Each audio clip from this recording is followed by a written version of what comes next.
Shalom jemaat yang mengasihi Allah. Bersyukur kita bisa memenuhi panggilannya pada hari ini untuk datang menyembah kehadirat Allah yang maha tinggi. Mari kita persiapkan hati dengan bersaat teduh.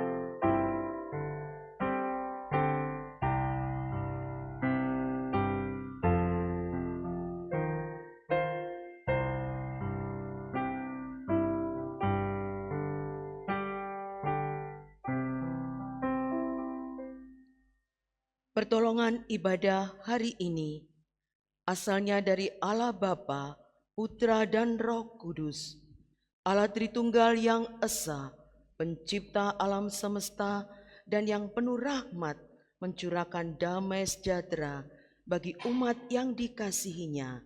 Amin. Pembimbing ibadah kita pada hari ini terambil dari Mazmur nomor 103 ayat 22.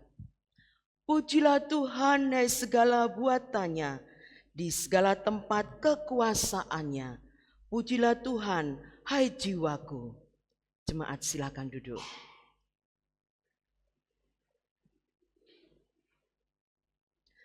Dengan penuh rasa syukur kita puji muliakan Allah kita. Kita datang dengan penuh hormat bagi Raja Alam Semesta. Mari memuji Tuhan.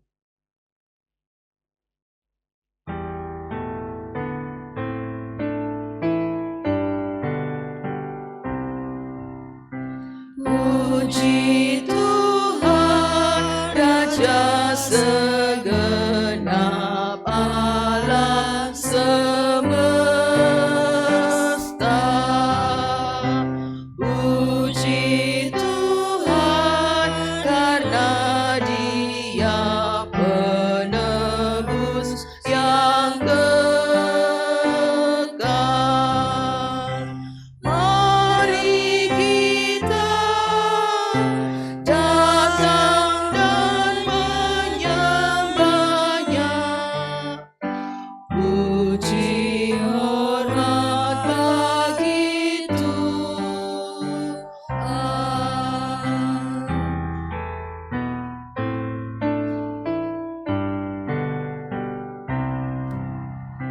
Puji Tuhan yang memerintah seluruh dunia. Kau dilindungi di bawah naungan kasih-Nya. Hai lihatlah Tuhan dengar doamu dan pimpin jalan hidupmu.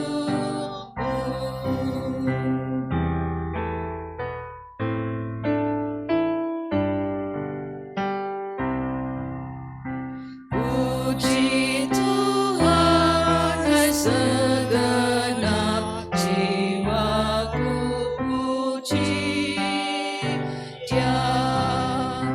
Mari kita bersama memuji nama Tuhan. Umat Tuhan bersorak haleluya. Puji hormat bagi Tuhan.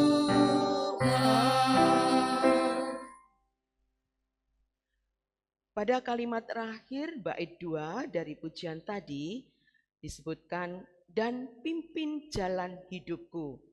Luar biasa penyertaan Tuhan, namun kita adalah manusia yang lemah, yang mudah tergoda untuk menyimpang dari jalan Tuhan. Mari kita mengakui ketidaksetiaan kita kepada Tuhan dalam doa. Jemaat, saya persilakan berdiri. Dan saya beri waktu untuk jemaat berdoa secara pribadi, mengakui segala dosa salah.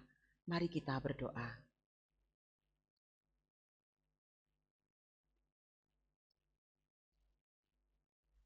Bapa di surga yang penuh kasih, kami datang untuk mengakui segala pelanggaran dan ketidaksetiaan kami dalam kehidupan kami sebagai anak-anak terang yang justru membawa kegelapan di lingkungan dan keluarga melalui perkataan, perbuatan, dan pikiran kami yang tidak menjadi saksi akan kasih pengorbanan Kristus. Ampuni kami Bapa, tahirkan dan pulihkan hidup kami, agar apa yang kami lakukan memancarkan kasih-Mu bagi sesama kami dan menjadi berkat bagi kemuliaan Tuhan. Dalam nama Tuhan Yesus kami berdoa. Amin. Jemaat silakan duduk.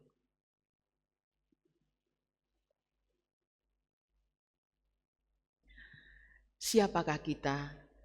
Manusia berdosa yang sudah diampuni dan ditebus dengan darah Kristus, selalu mendapatkan rahmat-Nya memenuhi kehidupan kita. Ku heran Allah mau memberi. Kidung Jemaat nomor 383, kita pujikan bait 1, 2, dan 3.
Kuduslah yang membuat kita sadar akan segala dosa kita. Jemaat saya undang untuk berdiri. Inilah berita anugerah bagi kita yang telah tulus mengaku dosa di hadapan Tuhan. Titus 3 ayat 5. Pada waktu itu Dia telah menyelamatkan kita, bukan karena perbuatan baik yang telah kita lakukan, tetapi karena rahmat-Nya oleh pemandian kelahiran kembali dan oleh pembaharuan yang dikerjakan oleh Roh Kudus. Puji Tuhan, mari kita hidup seturut dengan petunjuk hidup baru yang akan menolong kita untuk melakukan segala hal seturut dengan kehendak Tuhan. Kita baca bersama mulai dari natsnya. 2, 3, Galatia 2 ayat 20. Namun aku hidup, tetapi bukan lagi aku sendiri yang hidup, melainkan Kristus yang hidup di dalam aku. Dan hidupku yang sekarang di dalam daging adalah hidup oleh iman dalam Anak Allah yang telah mengasihi aku dan menyerahkan dirinya untuk aku. Kita lanjutkan bacaan kita dengan ayat Mas pada bulan Maret. Kembali kita baca mulai dari natsnya 2, 3. Yeremia 9 ayat 24. Barang siapa mau bermegah, hendaklah ia bermegah dalam hal ini, bahwa ia mengenal dan mengerti aku, bahwa akulah Tuhan yang melakukan kasih setia, keadilan dan kebenaran di bumi. Sungguh semuanya itu kusukai. Demikianlah firman Tuhan. Jemaat silakan duduk.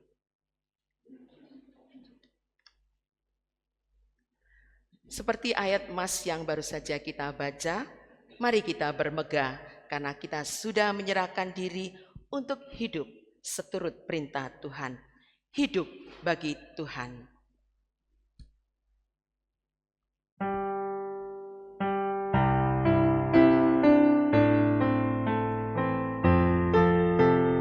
Penuh sukacita kita pujikan lagu ini.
Jemaat silakan berdiri.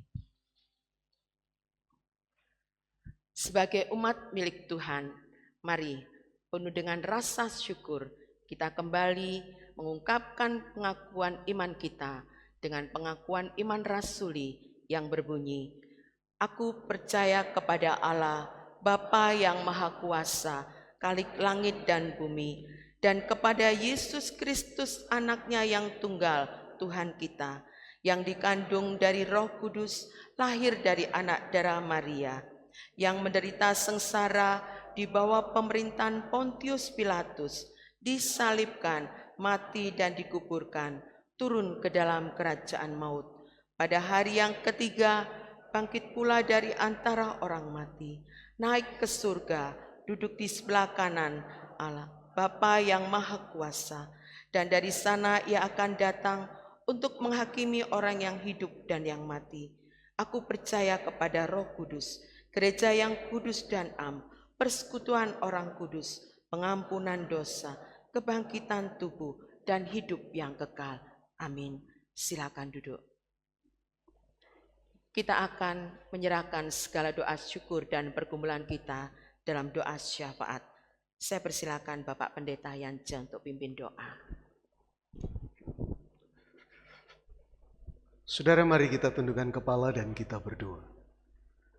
Kami berterima kasih kepada Tuhan dalam perjalanan hidup kami selama 1 minggu yang sudah berjalan.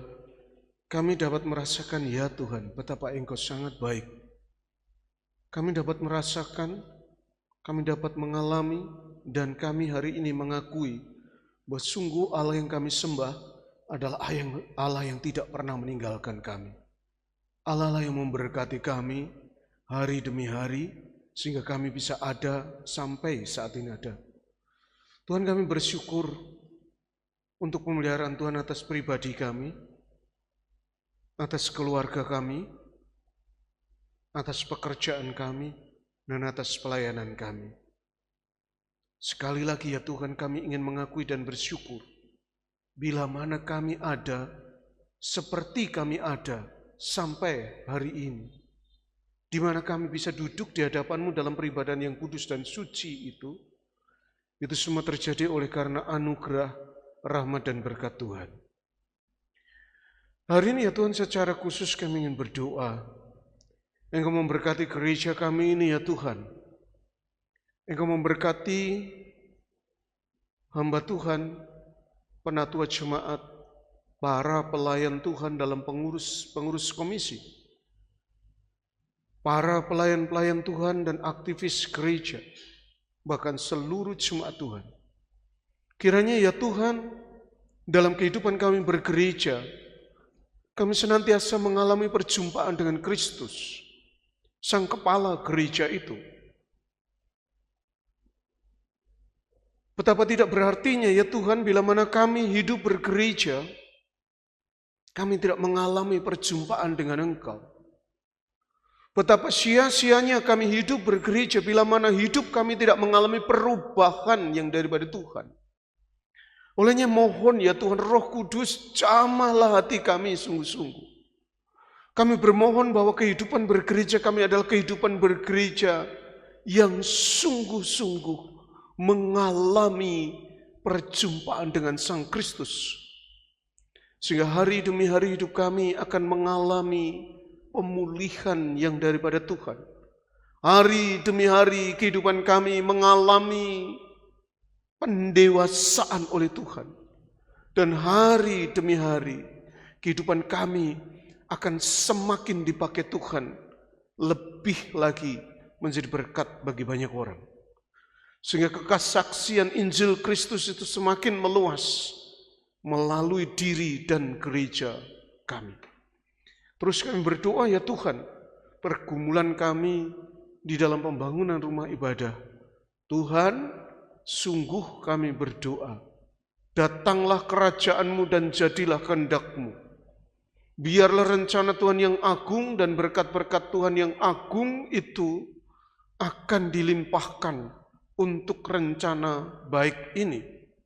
Tuhan, kami ingin menjadikan gereja ini menjadi pusat kekristenan di mana orang bisa belajar tentang Kristus, di mana orang bisa belajar tentang firman, di mana jemaatmu bisa diperlengkapi, di mana jemaatmu bisa beribadah berbakti kepada Tuhan, di mana jemaatmu bisa melayani banyak orang yang ada di sekitar kami, dan di situ Injil Tuhan semakin dimuliakan dan diwartakan. Kiranya Tuhan, sungguh kami bermohon untuk seluruh jemaat Tuhan, berikan hati yang penuh dengan belas kasihan, hati yang penuh dengan kegembiraan di dalam ikut ambil bagian, mengambil yaitu bagian untuk terlibat dalam pembangunan rumah Tuhan ini. Terima kasih ya Tuhan, terima kasih. Kami sungguh bersyukur atas anugerah-Mu. Hari ini penatua jemaat dan juga seluruh pengurus komisi akan mengadakan rapat pleno penetapan program. Berkatilah ya Tuhan, agar hari ini ditetapkan satu perjalanan panjang untuk kami menggapai tujuan Tuhan. Agar kami semua, jemaat-Mu dan seluruh pelayan-Mu bersama-sama bergerak menuju arah yang sama, yaitu menjadi murid Kristus yang mau belajar dan mau bertumbuh. Terima kasih Tuhan, ini doa kami. Di dalam nama Tuhan Yesus Kristus kami berdoa. Haleluya. Amin. Terima kasih Pak Pendeta. Mazmur 12 ayat 7. Janji Tuhan adalah janji yang murni, bagaikan perak yang teruji 7 kali dimurnikan dalam dapur peleburan tanah. Janji Tuhan bagai pelangi yang memberikan harapan hari yang cerah, pelangi sehabis hujan.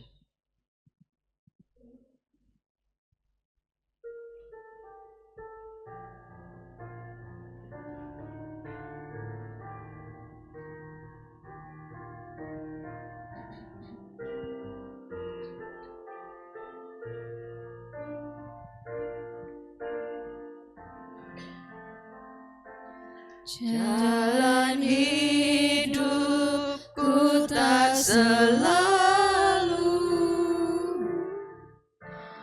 tanpa kabut yang pekat, namun kasih-Mu nyata padaku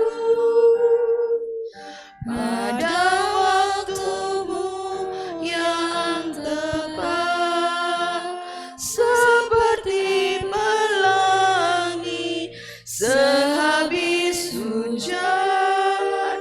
Itulah janji setia-Mu Tuhan, di balik dukaku telah menanti harta yang tak ternilai dan abadi.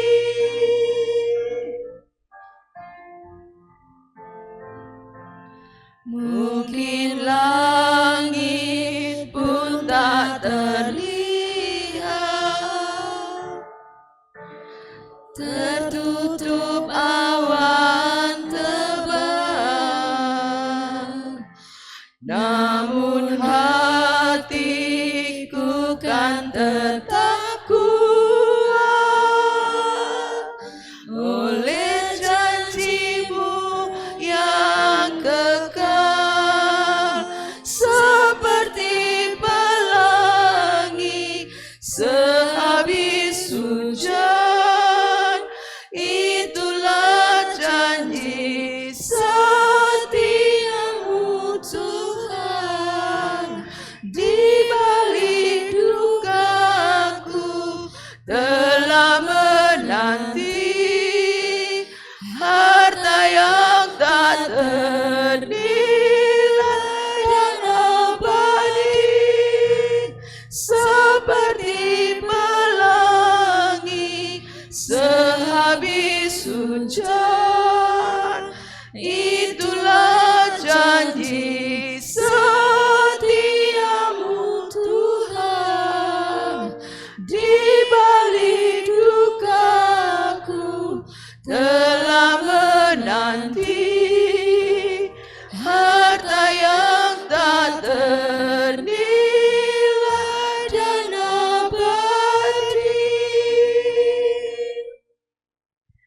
Kita akan diberkati dengan kebenaran firman Tuhan.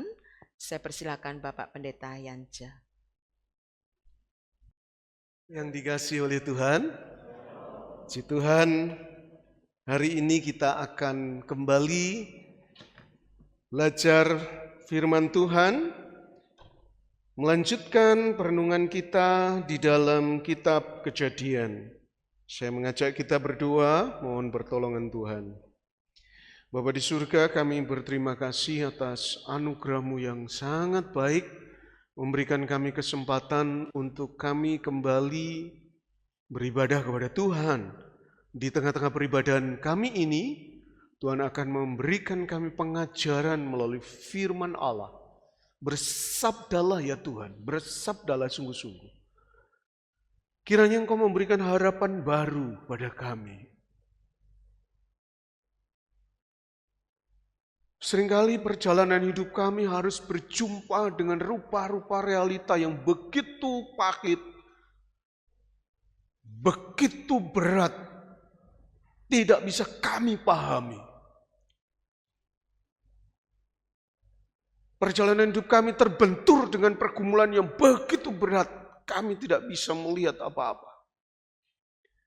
Tapi biarlah hari ini ya Tuhan, melalui sabda-Mu Engkau akan memulai awal yang baru dalam hidup kami. Engkau akan memulai sebuah awal baru dan memberikan kekuatan perjanjian-Mu menjadi sebuah harapan bagi kami. Terima kasih ya Tuhan, bersabdalah, sertai hamba-Mu yang penuh keterbatasan ini, dan sertai seluruh jemaat Tuhan. Di dalam nama Tuhan Yesus Kristus kami berdoa. Haleluya. Amin.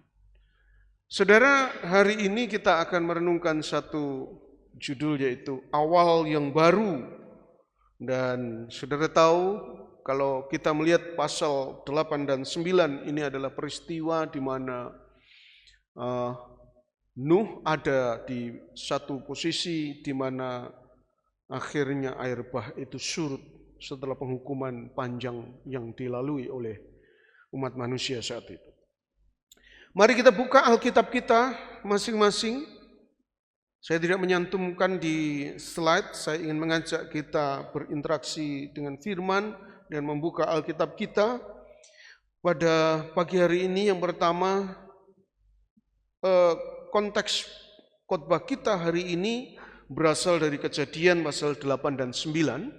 Untuk pasal yang ke-8 saya mengajak Bapak Ibu membaca Alkitab kita dari Kejadian pasal 8 ayat pertama sampai yang ketiga dahulu. Sudah menemukan, saya akan membaca untuk kita sekalian. Judulnya Air Bah Surut. Maka Allah mengingat Nuh dan segala binatang liar dan segala ternak yang bersama-sama dengan dia dalam bahtera itu. Dan Allah membuat angin menghembus melalui bumi sehingga air itu turun. Saudara, frase pertama dalam kalimat ini, maka Allah mengingat Nuh. Itu kata frase yang sangat penting, nanti kita akan renungkan bersama. Ayat yang kedua, ditutuplah mata-mata air samudra raya serta tingkap-tingkap di langit dan berhentilah hujan lebat dari langit. Dan makin surutlah air itu dari muka bumi. Demikianlah berkurang air itu sesudah 150 hari. Kemudian pasal yang ke-9, saudara. Pada pasal yang ke-9 kita akan baca mulai ayat yang ke-8. Ayat yang ke-8 pasal yang ke-9, berfirmanlah Allah kepada Nuh dan kepada anak-anaknya yang bersama-sama dengan dia. Sesungguhnya aku mengadakan perjanjianku dengan kamu dan dengan keturunanmu dan dengan segala makhluk hidup yang bersama-sama dengan kamu. Burung-burung, ternak, dan binatang-binatang liar di bumi yang bersama-sama dengan kamu. Segala yang keluar dari bahtera itu, segala binatang di bumi.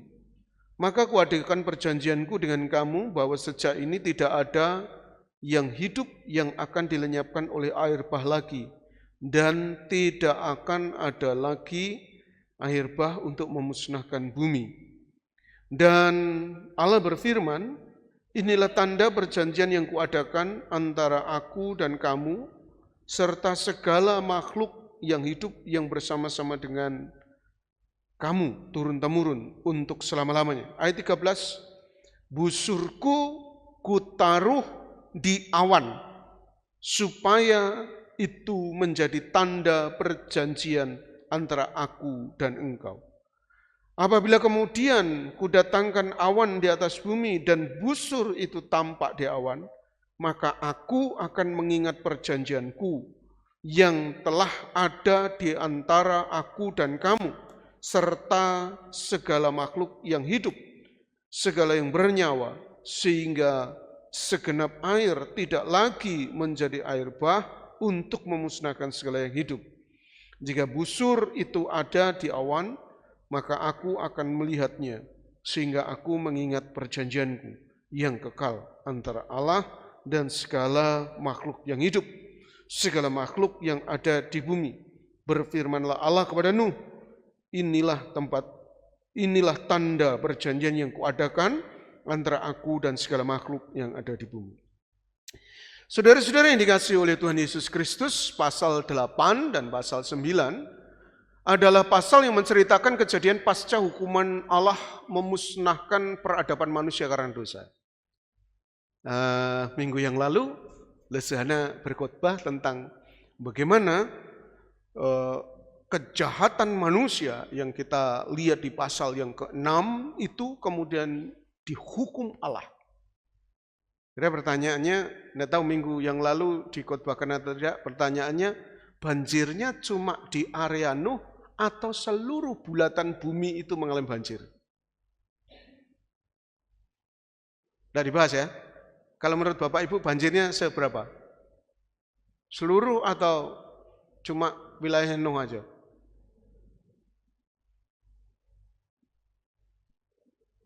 Ya nantilah ya, nanti pertemuan lain. Yang kedua, pertanyaan yang juga Nuh. Selain komunitas Nuh, maksudnya komunitas Nuh dan anak-anaknya dan orang sejaman dia, ada enggak komunitas manusia lain di daerah lain? Wah, entar saya nanti bingung. Tapi menarik ya. Ini kadang ada pertanyaan-pertanyaan yang menarik ini untuk dibahas gitu. Banjirnya seluas apa ya, kan gitu. Dan kemudian selain Nuh dan orang sebangsanya, ada enggak ya orang lain, kan gitu. Ini menarik sekali untuk dibahas. Tapi saya tidak membahas hari ini, mungkin dalam PA kelompok atau misalkan ada ada di komsel atau apa, bisa kita bahas. Penatua Vina itu mengusulkan gini, silakan jemaat ajukan pertanyaan, kan gitu. Lalu misalkan dipilih 1 atau 2 pertanyaan yang dijawab di akhir ibadah, kan gitu. Boleh tanya apa saja. Tapi enggak kemudian saat ini, saudara boleh tuliskan, kemudian dijawab misalkan minggu depan, kan gitu. Nah, tanya yang aneh-aneh boleh, kan itu. Yang sulit-sulit juga boleh. Kalau saya tidak bisa ya nanti penatuannya saya suruh jawab, kan. Nah, saudara-saudara yang dikasihi oleh Tuhan Yesus Kristus, nah dalam posisi saat itu, saudara, kan hujan terus-menerus dan kemudian diceritakan juga air dari dalam tanah itu keluar luar biasa sehingga banjir itu begitu tinggi sampai kan ini kalau dalam kisahnya itu kan perahunya Nuh kan terdampar di Gunung Ararat. Saya bisa bayangkan setinggi apa ya, saya membayangkan setinggi apa air ini sampai gunung pun tenggelam. Jadi ini benar-benar banjir yang luar biasa besar. Nah, setelah itu saudara, menariknya kan ini akhirnya kapal ini terapung-apung. Nuh, ingat Bapak Ibu, kalau misalkan gambar-gambar yang beredar itu kan, yang ilustrasi yang beredar kapal Nuh, lalu binatang-binatang pada mengelongok kan gitu kan, melongok di mana-mana di tepian perahu Batra itu, kemudian Nuh juga ada misalkan nengok di jendela kapal gitu. Saudara, kalau tuturan kejadian itu pintunya itu Allah sendiri yang nutup kan itu loh. Jadi nggak ada kelihatan apa-apa. Sudah bayangkan itu gelap gulita dalammu, ya pasti punya persediaan minyak yang untuk menyalakan lampu di dalam kapal itu. Tapi saudara bayangkan berapa bulan di dalam kapal gelap gulita, nggak tahu yang terjadi di luar. Kapal terapung-apung, dia rasakan gelombang, tapi dia nggak tahu apa yang terjadi di luar. Saudara, mungkin kejadian hidup kita pernah mengalami kondisi kayak gini. Saya nggak tahu. Saudara, seperti ada dalam bahtera Nuh, gelap, nggak tahu siang, nggak tahu malam. Orang yang dia temui cuma istri dan anak-anaknya plus binatang-binatang. Mungkin hidup kita sedang atau pernah sedang atau mungkin akan mengalami situasi itu. Pernah enggak Bapak Ibu? Ini kan pertanyaannya kan, ini past tense, present tense, future tense kan gitu. Pernah enggak mengalami situasi kayak gini? Di mana hidup kita begitu gelap rasanya. Ada di dalam situasi yang begitu sulit sekali. Bisa jadi saudara mengalaminya sendiri atau mengalami bersama dengan keluarga. Di mana rasanya benar-benar gelap sekali. Pandangan kita cuma seluas misalkan ruangan ini. Sana dinding, sana dinding, sana dinding, sana dinding. Saudara, hari Sabtu kemarin saya ditelepon oleh satu orang bapak-bapak yang dulu bersama-sama dengan saya di rumah sakit Dr. Sutomo. Saudara, waktu itu anak saya dirawat di rumah sakit. Saya pernah ceritakan anak saya kena tumor otak dan dirawat cukup lama di Dr. Sutomo, ya akhirnya dipanggil Tuhan. Saudara, kami ada berapa orang yang cukup dekat. Ada 4 keluarga yang dekat. 1 orang Lamongan,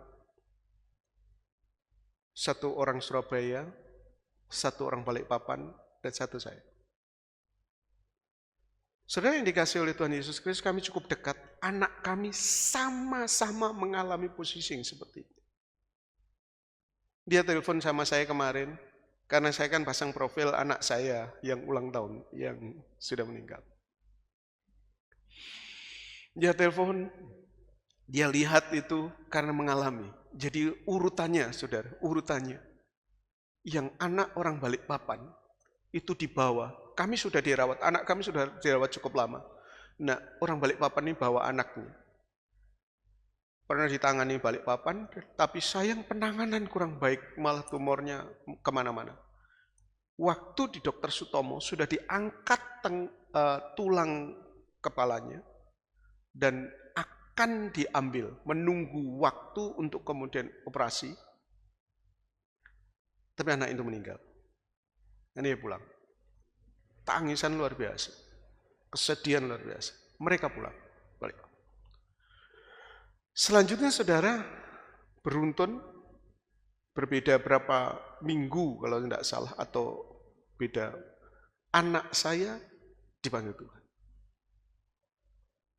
Waktu itu saya pulang duluan dan saya kasih kabar kepada teman saya ini bahwa anak saya sudah dipanggil Tuhan. Dan dia diizinkan pulang, waktu itu pulang ke rumah, tapi akhirnya jarak 1 minggu atau 2 minggu saya lupa, anaknya dipanggil Tuhan. Yang terakhir, pasangan dari Surabaya, selain begitu banyak anak yang, ada berapa banyak anak yang mengalami seperti itu, tapi yang dekat dengan kami ada 1 anak di Surabaya. Terakhir kami kabar, jarak 2 bulan anaknya. Saudara ditelepon pada saya, Pak, gimana rasanya sekarang? Ya, saya agak sulit jawab, saudara. Karena situasi itu tidak mudah untuk lewati. Ada teman saya ngomong, wes puji itu sudah, enggak usah kamu pikir, kan gitu. Dia sudah senang di surga, amin, sudah. Perjalanan iman anak saya yakin, keyakinan iman saya, anak saya bersama Tuhan. Tapi ikatan rasa itu begitu dekat, pada saat ikatan rasa itu diputus, maka sakitnya luar biasa. Dia cerita, karena dia teman saya ini, bapak ini adalah lulusan pondok pesantren, kiainya ngomong, dia cerita, kiai saya ngomong, Pak, apa yang saya alami ini, waduh, saya enggak bisa bayangkan, kamu yang bisa rasa, ini terlalu berat, enggak mudah, kan gitu. Saudara, kami saling menguatkan. Dalam telepon itu, video call itu, kami saling menguatkan. Saudara, yang kami hadapi saat itu, anak kami dirawat di HCU. HCU itu High Care Center, High Care Unit, itu ada di Rumah Sakit Dr. Sutomo. Yang kami dengar cuma tit, tit, tit, tit, semua alat. Yang kami dengar tiba-tiba di bagian sana orang teriak, nangis, keluarga yang meninggal. Yang kami dengar tiba-tiba ini langsung dibawa cepat-cepat keluar, setangani. Atau tiba-tiba ada banyak tenaga medis yang datang lakukan tindakan darurat. Bapak Ibu mungkin pernah mengalami situasi yang seperti ini. Kita terjebak kayak Nuh, terombang-ambing, nggak tahu harus bagaimana. Itu yang kami alami saat itu. Itu yang saudara-saudara saya alami waktu itu. Nah, Bapak Ibu, firman Tuhan dalam Kejadian pasal 8 dan 9 ini akan menolong kita untuk melihat sebuah realita bahwa sesungguhnya di dalam kondisi terburuk dalam hidup kita, Tuhan tidak pernah tinggalkan. Hari ini saya ingin tidak hanya firman ini masuk di dalam sebuah pemahaman kita menjadi sebuah informasi baru. Tapi hari ini saya ingin firman ini sungguh-sungguh menjamah hidup kita. Sampai pada titik terdalam. Kalau minggu yang lalu kita belajar, dosa itu membawa realitas yang demikian pahit. Olehnya jangan, berhati-hatilah engkau. Jangan bermain-main dengan dosa, berhati-hatilah engkau. Tapi hari ini kita juga melihat di dalam penghukuman Tuhan itu, dalam mungkin situasi sulit yang kita hadapi, Tuhan tidak pernah tinggalkan kita. Ada anugerah Tuhan yang luar biasa. Saudara, pasal 8 dan pasal 9 ini kita dapat belajar. Yang pertama, ketika dunia seolah tenggelam, Allah tidak pernah melupakan umatnya. Kejadian pasal 8 ini dibuka dengan ayat yang menarik. Maka Allah mengingat Nuh dan segala ternak binatang liar dan segala binatang liar dan segala ternak yang bersama-sama dengan dia dalam bahtera itu, dan Allah membuat angin berembus melalui bumi sehingga air turun. Saudara yang dikasihi oleh Tuhan Yesus Kristus, Allah mengingat Nuh. Kata mengingat di sini tidak sekedar Allah mengingat Nuh secara emosional, tetapi Allah mengingat dia dan bertindak setia terhadap perjanjiannya. Allah mengingat akan perjanjian yang diucapkannya kepada Nuh. Kejadian 6 ayat 18, tetapi dengan engkau aku akan mengadakan perjanjianku, dan engkau akan masuk ke dalam bahtera itu, engkau bersama-sama dengan anakmu dan istrimu dan istri anak-anakmu. Saudara yang menarik, sekali lagi bahwa di dalam situasi yang chaos di dalam kehidupan Nuh, ada satu kata yang menarik. Allah mengingat Nuh. Di dalam situasi yang enggak karu-karuan yang dialami saat itu, ada satu kata yang menarik, yaitu Allah mengingat Nuh. Saudara, kalau misalkan kita lihat ya, kalau kita melihat struktur dari pasal 6 sampai 9, maka kita melihat mengingat ini, Allah mengingat ini menjadi puncak daripada pesan dari pasal 6 sampai pasal yang ke-9. Coba perhatikan Bapak Ibu, kalau misalkan disusun, kalau kita disusun ini strukturnya itu disebut struktur kiastik. Dia yaitu pola penulisan sastra yang disusun secara simetris, di mana bagian awal dan akhir saling berpasangan, lalu bergerak menuju satu titik pusat yang menjadi pesan utama. Coba perhatikan ya, ini menarik. Pasal 6 sampai pasal yang ke-9.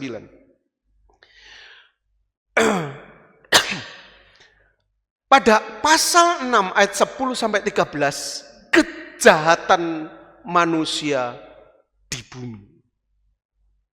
Kemudian pada ini kan manusia menunjukkan kejahatannya.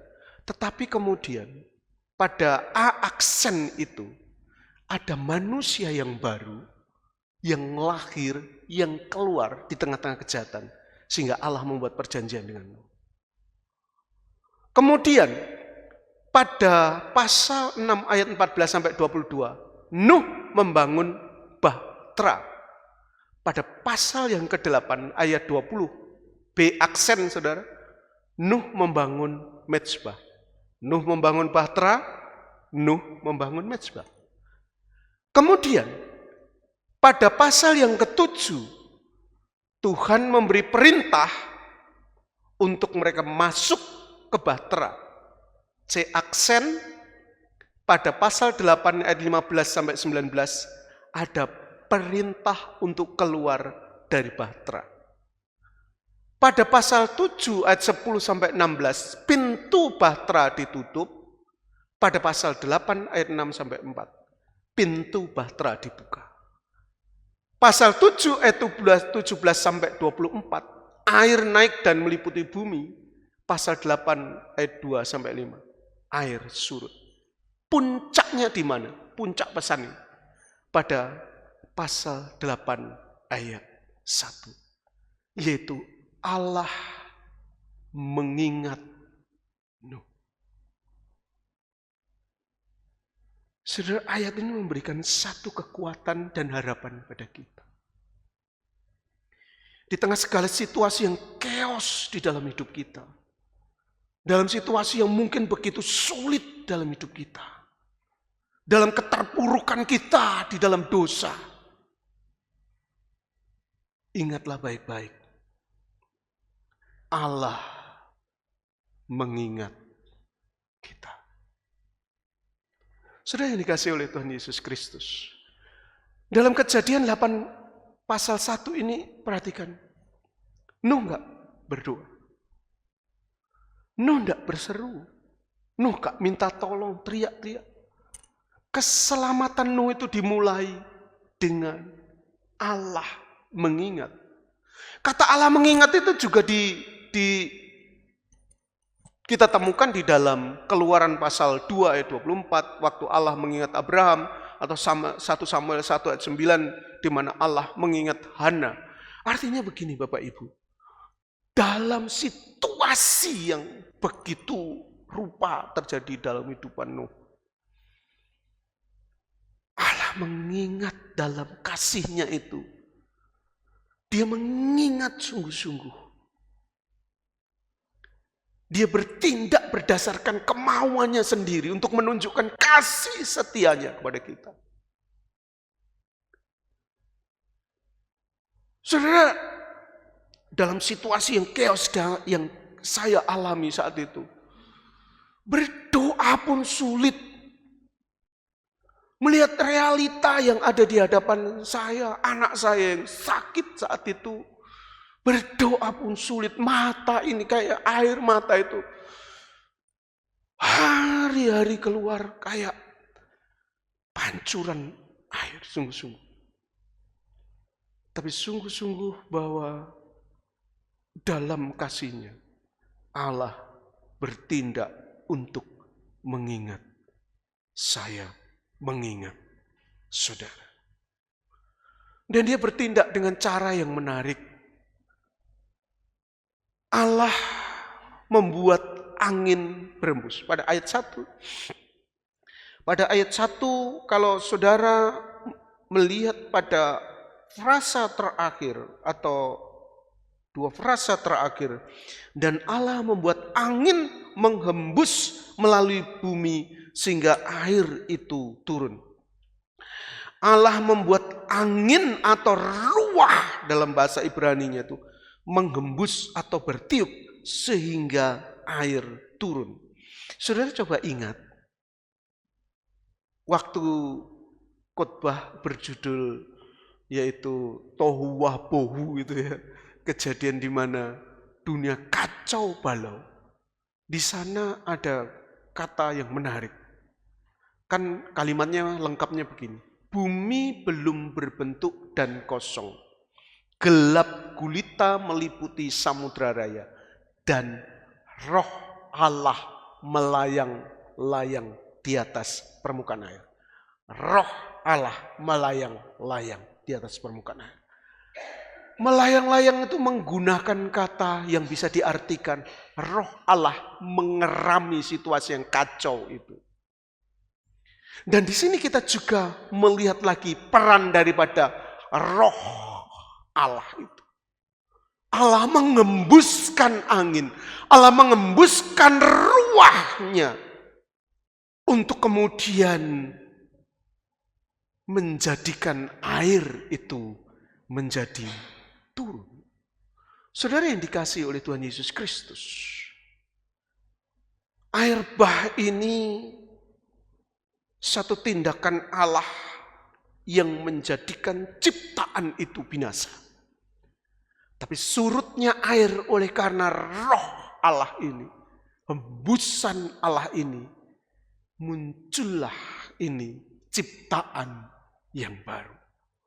Roh Allah dalam Kejadian pasal 1 ayat yang kedua menjadikan tohu wabohu itu kemudian menjadi tertata dan terbentuk oleh Allah. Dan juga peran roh Allah di dalam Kejadian pasal yang ke-8 itu. Roh Allah yang berembus itu memunculkan ciptaan baru setelah air itu menjadi surut. Saudara yang dikasih oleh Allah, ingatlah baik-baik. Ini kata harapan, kalimat harapan yang sungguh-sungguh. Saat ini mungkin kita tidak tahu harus berbuat apa. Mungkin saudara kemarin sudah ditegur oleh firman Tuhan karena dosa saudara. Saudara merasa sedih sekali, saudara merasa hancur hati. Tuhan, kenapa saya begini? Saudara, kalau firman Tuhan menegur kita, keberdosaan kita, itu karena Tuhan mengasihi kita. Dan hari ini juga bukti daripada kasih Allah itu dinyatakan. Di tengah-tengah keberdosaan yang saat itu terjadi di bumi, Tuhan mengingat Nuh. Tidak dibiarkannya ini Nuh terus menerus. Tidak dibiarkan hujan terus turun. Tidak dibiarkannya terus air keluar dari dalam tanah. Allah mengingat. Hari ini juga Allah ingin mengingat saya dan saudara. Mungkin keluargamu sedang ada dalam situasi yang sulit sekali. Pergumulan yang begitu berat. Mungkin situasi ekonomimu begitu sulit sekali. Saudara, ingatlah baik-baik bahwa Allah tidak meninggalkan kita. Ketika hidup terasa tenggelam oleh persoalan, jangan buru-buru menyimpulkan bahwa Tuhan meninggalkan saya. Tuhan enggak lagi mengasihi saya. Seringkali justru pada saat itulah Tuhan sedang bekerja dalam diam. Tuhan tidak pernah kehilangan perhatiannya terhadap umatnya. Oleh hari ini mari saudara, apa yang sedang saudara alami? Hari ini firman Tuhan memberikan harap baru kepada kita. Yang kedua saudara, kalau kita melihat sini ya, menarik kan sudah Tuhan, puji Tuhan, air sudah surut. Tandanya kan waktu itu untuk kalau kita baca lengkap pasal ini, Nuh lepaskan burung dulu kan. Burung apa yang pertama dilepaskan? murai batu, bukan ya. Wah sayang banget murai batu dilepaskan gitu. Yang dilepaskan adalah burung gagak. Burung gagak enggak pulang, banyak bangkai mungkin ya. Bangkai binatang, bangkai manusia. Dan yang kedua yaitu dilepaskan burung merpati. Berapa kali balik, akhirnya burung itu terakhir balik membawa daun pohon zaitun. Tanda damai sejahtera kan kalau misalkan kita arti. Wah ini situasi sudah baik kan. Akhirnya saudara ditunggu lagi sampai air benar-benar surut. Kemudian pintu dibuka dan mereka keluar. Saudara waktu keluar. Yang dilakukan Nuh bukan wah happy sudah bebas. Yang dilakukan Nuh menarik. Dia membuat mezbah. Pasal 20 ayat 20 lalu Nuh mendirikan mezbah bagi Tuhan. Dari segala binatang yang tidak haram dan dari segala burung yang tidak haram diambilnya beberapa ekor. Lalu ia mempersembahkan korban bakaran di atas mezbah itu. Ketika Tuhan mencium persembahan yang harum itu, berfirmanlah Tuhan dalam hatinya, aku tak akan mengutuk bumi ini karena manusia. Sekalipun yang ditimbulkan hatinya adalah kejahatan dari sejak kecilnya, aku tak akan membinasakan lagi segala yang hidup seperti yang kulakukan. Saudara, tindakan Nuh pertama, waktu dia keluar, bukan membangun rumah, bukan bangun pondok, wah capek deh dalam perahu, bukan. Tapi yang dilakukan pertama yaitu membuat mezbah. Dia mengorbankan binatang-binatang yang tidak haram dan burung-burung yang tidak haram. Dan korban itu mengeluarkan bau yang menyenangkan hati Tuhan. Dan disitulah ada perdamaian. Tuhan berjanji akan memelihara dunia meskipun hati manusia tetap cenderung jahat. Saudara perhatikan pada asal 9 itu kacau. Di akhirnya tidak happy ending gitu loh saudara. Tidak happy ending. Apa yang terjadi akhirnya kan Nuh malah jadi mabuk-mabukan kan di sana. Nah saudara-saudara, awal yang baru itu bukan soal kondisi yang membaik, ekonomi yang pulih, situasi yang aman, tetapi soal relasi yang dipulihkan dengan Allah. Saudara ingat baik-baik ya. Tindakan Nuh ini mengingatkan kita masalah utama yang terjadi, yang serius untuk kita pikirkan itu bukan soal situasi ekonomi, soal apa. Masalah yang terjadi saat itu kan relasi Allah. Dalam Kejadian pasal 6 itu. Mereka menolak Allah. Mereka tidak mau menghargai otoritas Allah. Sehingga akhirnya manusia itu kan melakukan apa yang terlintas dalam pikirannya. Pokoknya melakukan segala sesuatu yang jahat. Akhirnya Tuhan membinasakan mereka. Relasi dengan Allah yang putus itu menariknya setelah Nuh keluar, yang dilakukan adalah ini relasi ini. Ini adalah tindakan simbolis bahwa inilah yang seharusnya terjadi. Di mana relasi manusia itu dibereskan. Saudara yang dikasih oleh Tuhan Yesus Kristus, sekarang hal utama dalam hidup kita itu yang harus kita pikirkan. Bukan soal ekonomi kita pulih, itu penting. Bukan soal kesehatan kita baik, itu penting. Tetapi itu bukan utama. Yang menjadi soal adalah, apakah relasimu dengan Tuhan baik-baik saja? Saudara mungkin rasa, oh aman saya. Tidak masalah saya. Saya tidak peduli soal relasi saya dengan Tuhan. Yang penting semua perjalanan ekonomi saya baik dan lain-lain. Sehingga saudara tidak memandang bahwa relasi dengan Tuhan itu begitu penting. Kejadian pasal 6 itu terkait dengan kejahatan manusia dan akhirnya air bah dicurahkan sedemikian luar biasa. Itu terjadi karena manusia menolak berelasi dalam ketundukan kepada Allah. Olehnya hari ini mari kita diingatkan oleh Tuhan. Relasi dengan Allah itu dipulihkan oleh Tuhan. Itu penting. Mari hari ini kita tanya sungguh-sungguh. Tuhan, Saya ingin, Tuhan, hubungan saya denganmu pulih. Setelah perjalanan yang sulit, setelah ekonomi yang sulit, keberdosaan yang mungkin dalam banget kita jatuh, hari ini Tuhan mengingatkan kita, ayo kembalilah engkau kepadaku. Bangun relasimu kembali denganku. Sudah dikasih oleh Tuhan Yesus. Korban di atas mezbah ini berkenan kepada Allah. Memberikan jaminan perkenanan. Atau Tuhan itu berkenan kepada manusia. Luar biasa. Walaupun Allah tahu manusia tetap akan berdosa. Ini adalah gambaran jauh, artinya ini nubuatan tentang pengorbanan Kristus yang meredakan murka Allah. Puji Tuhan, saudara. Ini tindakan simbolis yang mengingatkan tentang pengorbanan Kristus. Yang ketiga, saudara. Yang ketiga yang menarik bahwa, oke, puji Tuhan, air sudah surut. Tapi nanti Tuhan hukum lagi enggak ya? Tuhan berjanji enggak akan hukum, dan kemudian janjinya itu diberikan melalui atau tanda keabsahan perjanjiannya diberikan dengan dia menaruh pelangi. Ayat 12 pasal yang ke-9. Dan Allah berfirman, inilah tanda perjanjian yang kuadakan antara aku dan kamu serta segala makhluk yang hidup yang bersama-sama dengan kamu turun-temurun selama-lamanya. Busurku kutaruh di awan. Saudara perhatikan, Tuhan menggunakan kata busurku kutaruh di atas awan, supaya itu menjadi tanda perjanjian antara aku dan bumi.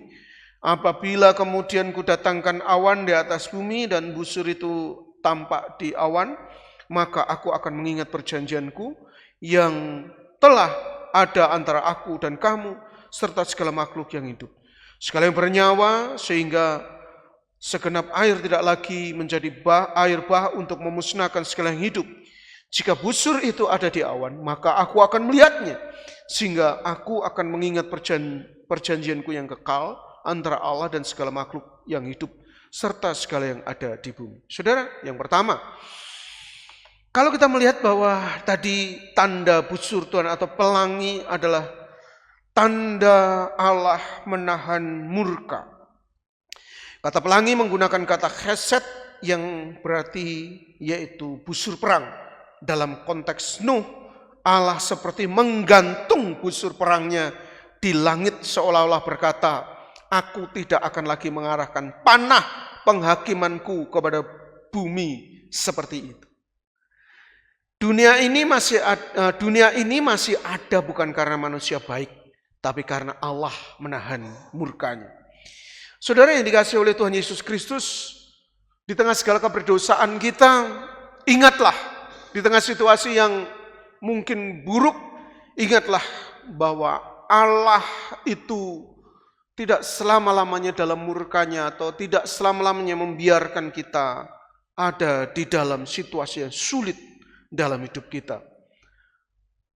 Tuhan itu menggunakan pelangi ini dengan kata dalam bahasa Ibrani yaitu chesed yang berarti busur perang. Itu pelangi kan bentuknya kayak gini. Kayak ditaruh di langit. Kayak Tuhan, sudah busurku kugantung di langit. Yang kedua saudara, busur itu menghadap ke atas. Artinya kan gini, kayak busurnya kan gini, berarti kayak gini kan. Manahnya ke atas.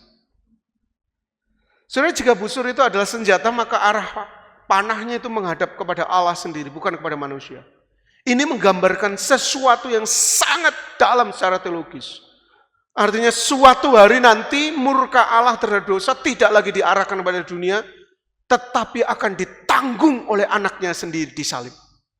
Jadi kayak gini, anugerah Allah dengan tidak menghukum manusia atau menghentikan penghukumannya kepada manusia itu membawa konsekuensi logis di mana penghukumannya itu harus mengenai Allah sendiri. Dan itu terjadi kepada Kristus. Karena dia menanggung semua murka, kemurkaan Allah karena keberdosaan manusia. Ini luar biasa, saudara. Kitab Kejadian mengajar kita demikian baik. Yang ketiga, pelangi muncul setelah badai. Saudara, secara alami pelangi hanya muncul setelah hujan berhenti dan cahaya matahari menembus awan. Pelangi bukan tanda bahwa badai tidak akan datang lagi. Pelangi adalah tanda bahwa anugerah Tuhan selalu lebih besar dari badai itu.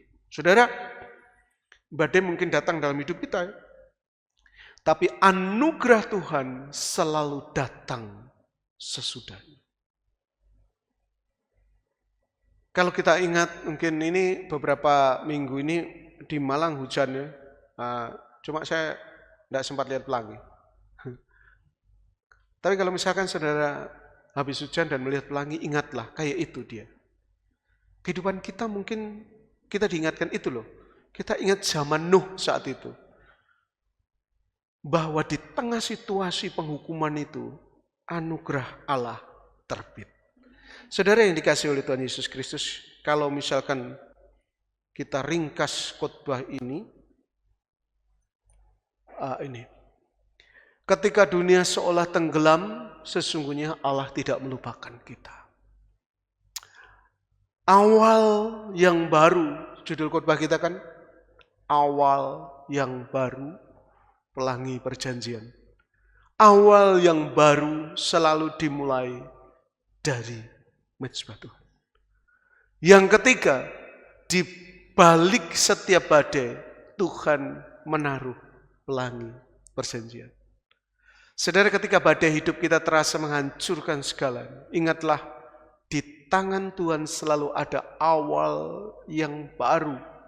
Dan di langitnya selalu ada pelangi perjanjian yang menjanjikan pengharapan bagi kita. Mari kita pulang dengan harapan yang baru, Bapak Ibu. Mungkin kita bergumul panjang soal sakit, kita bergumul panjang tentang istri, tentang suami, tentang anak, tentang pekerjaan. Atau kita bergumul panjang tentang dosa, tentang kesulitan-kesulitan. Hari ini kita diberikan harapan baru oleh Tuhan. Seperti kejadian yang terjadi pada masa Nuh. Sesungguhnya Allah mengingat kita. Allah mengingat kita. Olehnya, mari kita datang kepada Dia. Kita bereskan lagi mezbah kita. Mungkin mezbah kita sudah roboh semua. Gimana? Mezbah keluarga saudari gimana? Apakah aman-aman saja? Apakah kehidupan doa dan relasi saudara dengan Tuhan masih aman-aman saja? Kalau enggak, hari ini firman mengingatkan kita. Jangan beresi yang lain dulu. Jangan buru-buru, wah ini harus tanam anggur dan lain-lain. Ya. Atau bikin pondok dulu supaya kita enggak kehujanan atau enggak kepanasan. Ayo beresin dulu mezbah kita.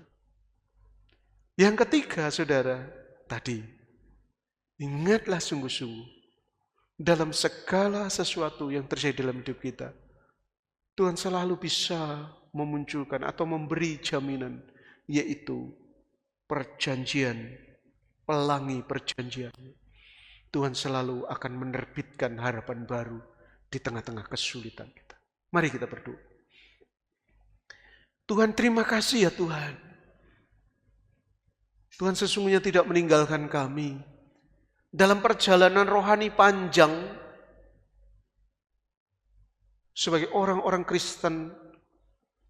Hari ini Tuhan mengingatkan kami. Seperti apa yang terjadi pada kisah Nuh, Tuhan mengingat dan Tuhan menyelesaikan segala persoalan yang ada di sana. Dan Tuhan akhirnya mengeluarkan Nuh dari sana. Dan respon Nuh memberikan ajaran pada kami. Untuk kami memelihara relasi dengan Tuhan. Dan terus menaruh harap kepada Tuhan di tengah-tengah situasi yang kami alami. Karena sesungguhnya pelangi perjanjian Tuhan itu senantiasa akan muncul setelah segala sesuatu itu selesai. Terima kasih Tuhan, bersyukur untuk firman. Dalam nama Yesus kami berdoa. Amin. Tuhan memberkati. Terima kasih Pak Pendeta untuk firman Tuhan yang disampaikan kepada kami. yang mengingatkan dan menguatkan kami. Jemaat yang mengasihi Tuhan, mari kita persiapkan persembahan syukur kita. Kita landasi dengan firman Tuhan dari 1 Tawarik 29 ayat 14. Sebab siapakah aku ini dan siapakah bangsaku, sehingga kami mampu memberikan persembahan sukarela seperti ini? Sebab daripada mula segala-galanya dan dari tangan mula sendiri persembahan yang kami berikan kepadamu. Penuh rasa syukur, kita persembahkan persembahan kita pujikan bahwa Tuhan juga gunung batuku.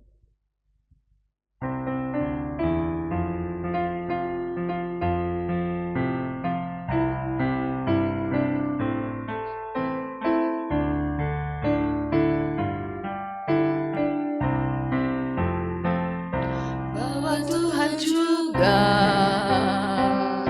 gunung batuku, bahwa Tuhan juga kota bentengku, bahwa Tuhan juga penolongku, yaitu Allahku dan gunung batuku. Aku percaya akan Dia, perlindunganku. Aku percaya akan Dia, tanduk selamatku. Aku percaya akan Dia, sang perisaiku, tempat perlindungan yang tinggi.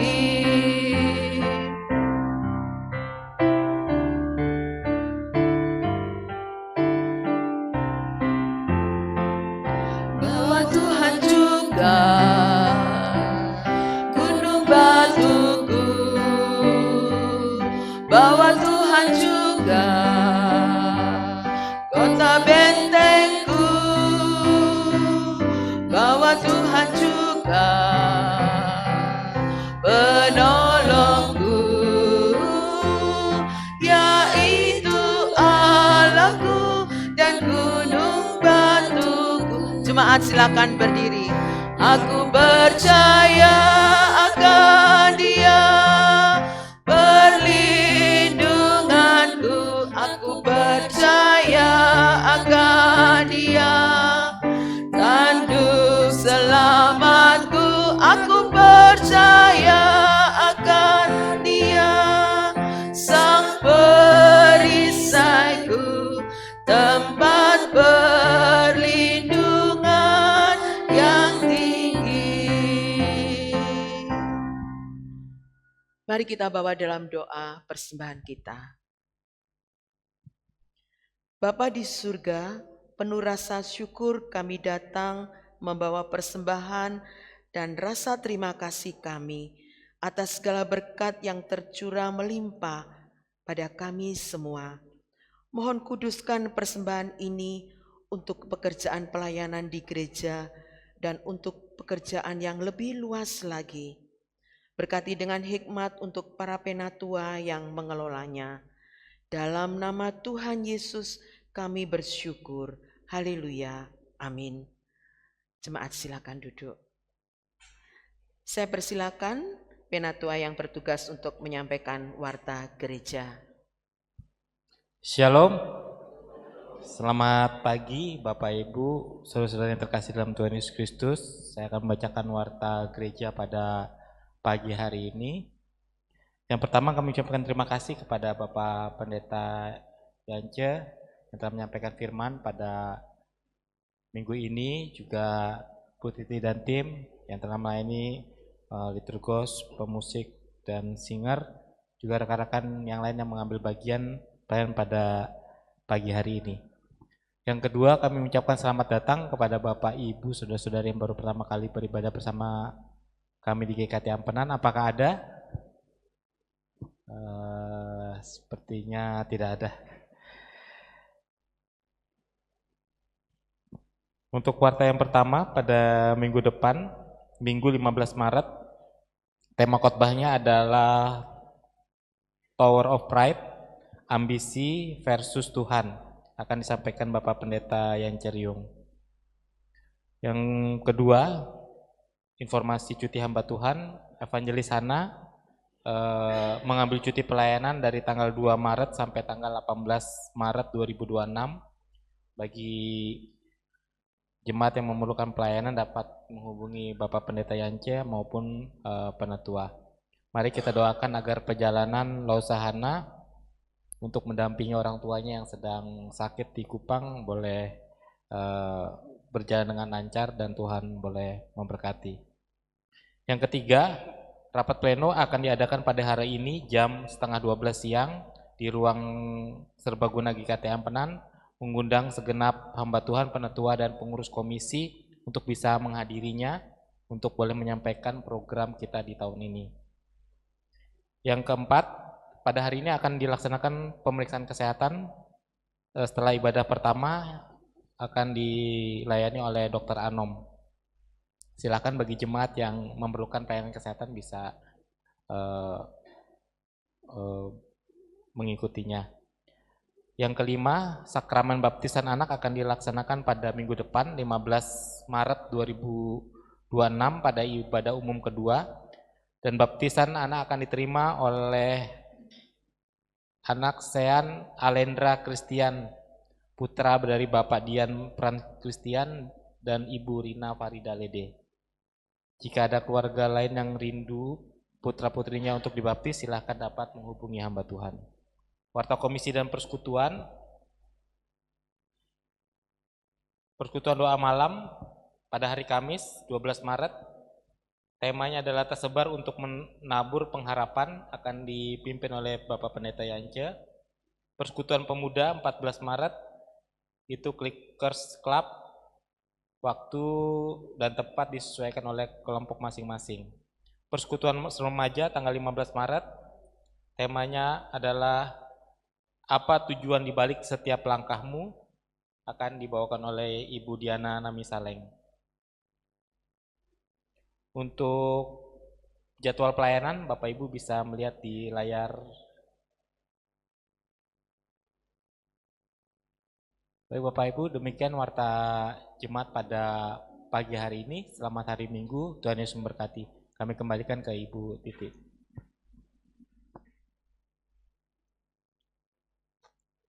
Terima kasih Pak Danu. Bapak Ibu, saya undang untuk bangkit berdiri, kita kembalikan segala hormat kemuliaan hanya kepada Tuhan. Doksologi, kemudian doa berkat oleh Bapak Pendeta Yance.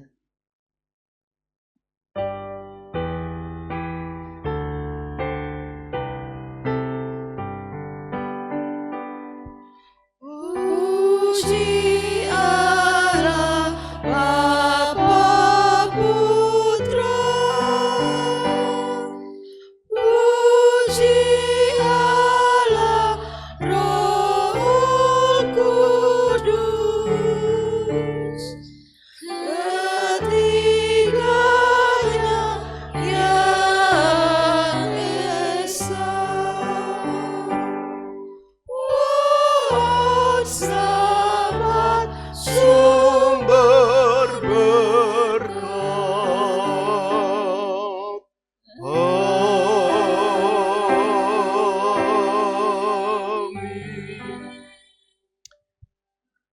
Saudara-saudaraku yang dikasihi oleh Tuhan Yesus Kristus, kita sudah mendengar firman Tuhan. Olehnya pulanglah dan bawalah, berkatalah.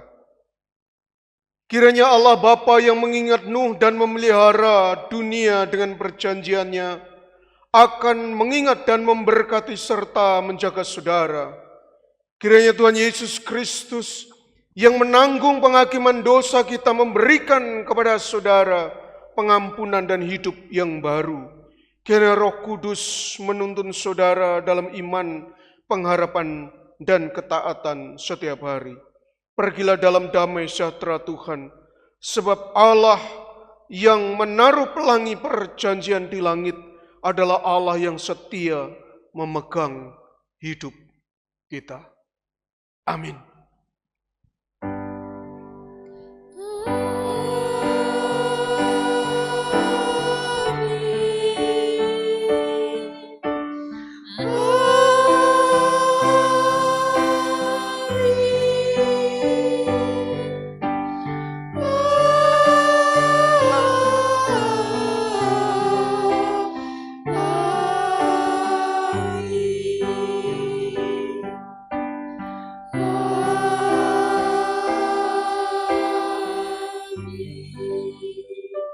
Silakan duduk untuk mengambil saat teduh. Ibadah selesai, Tuhan memberkati kita semua.